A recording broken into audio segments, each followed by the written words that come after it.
Welcome back to another light video. This time I have the PD40R version 2 from Fenix, and this was sent in via MyFenix, the official UK distributor, for a test and review. What I'm going to do is put the specs on the screen for you. Now bear in mind with the run times there is a chart that Fenix give you, and I put it on screen. So I'll do a little test later on at both of the high and the turbo power levels. Reasonably compact for a 21700 light, and this is the USB Type-C port. Nice to see that, and the cover is also quite strong on that. You can see it hinged there rather than a small part that you sometimes see on these covers. This is what Fenix are calling their mechanical rotary switch, so this replaces a normal side switch, and it has some resistance, more resistance when you're first turning it on, and a little bit less when you're changing between the power levels. The one thing that I would say with the design, I might have turned the grooves around the other way. They do that to dissipate the heat, or to use the knurling on the main body and put those on the smooth areas. That would have just made it a little bit easier to turn if your fingers are wet or you've got gloves on that don't have much grip. The clip is pre-attached on this, and you can see you've got some additional knurling on the tail cap or base cap area. That is also flat, so you can tail stand this, and it's pretty stable. There's your cutout holes there if you want to loop in the wrist strap. I'll just unscrew the head now to show you inside the light, and the thread on this is already greased up, which is good to see. And we have the contact point. Those two metal ones on the outside prevent you from inserting the battery the wrong way, and this is the battery that you get included. High capacity 21700, and it is a protected battery as well. If you do want to use the unprotected cells, what you'll need to do is put a magnetic spacer onto the top, and that means you'll be able to put it into the light. SST70 with the LED, and you also have quite a deep smooth reflector with this, so we're expecting something which has a bit of range. Quick look at the included items. These are the user guide, Type-C to Type-A charging cable, spare O-ring, and a fairly standard Fenix strap. I prefer one with a bit of an adjuster on it, but that's not a huge thing. The case that's supplied with this, or holster, that is definitely better quality than the last Fenix that I looked at. I did kind of complain about that. It was a bit flimsy. It didn't really feel as if it fitted a premium light, and this one feels much better, thicker materials, and it just seems to be much better put together. A lot better than the other ones I've looked at, so that isn't a complaint anymore from me. I'm happy enough with this. If you want to put the light in, you're probably better off head up, but it does fit head down if you want to put it in that way. Normally do the UI, but there's really no point because that is it. It's either off, you have the 4 power levels, and then the strobe mode is right at the end. The resistance to me is enough on this. It's not going to accidentally turn on. As I said earlier, I would have changed the design a bit with the grooves or added more knurling just to add more grip. So nice and simple. I don't have a problem with that. Only real complaint that I have is that you could really use an extra power level on this light. It's easy enough to get into the strobe. You can just flick the switch straight across to the right, but that would be something which I would like to see changed on the design. That's just my own personal thoughts on that.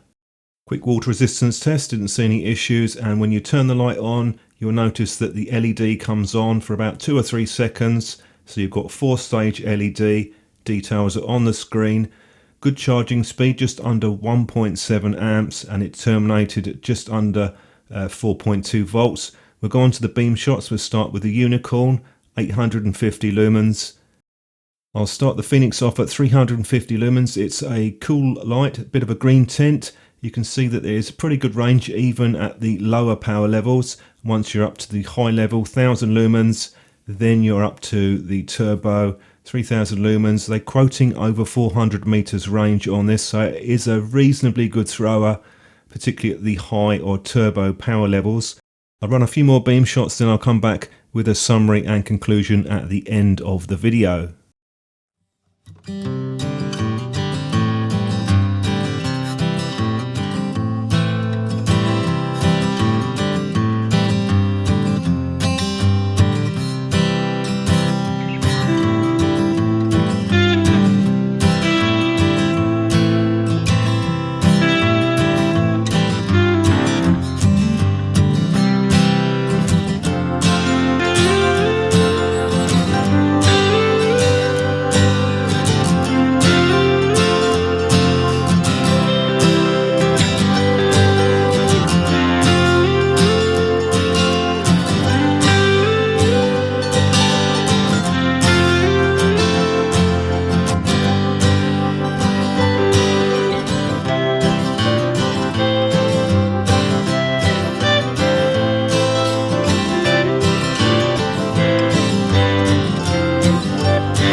Just to give you a few thoughts about the Fenix and how I felt about it, I do quite like that rotary mechanical switch. I think it's a good idea. It makes it much easier to use and operate.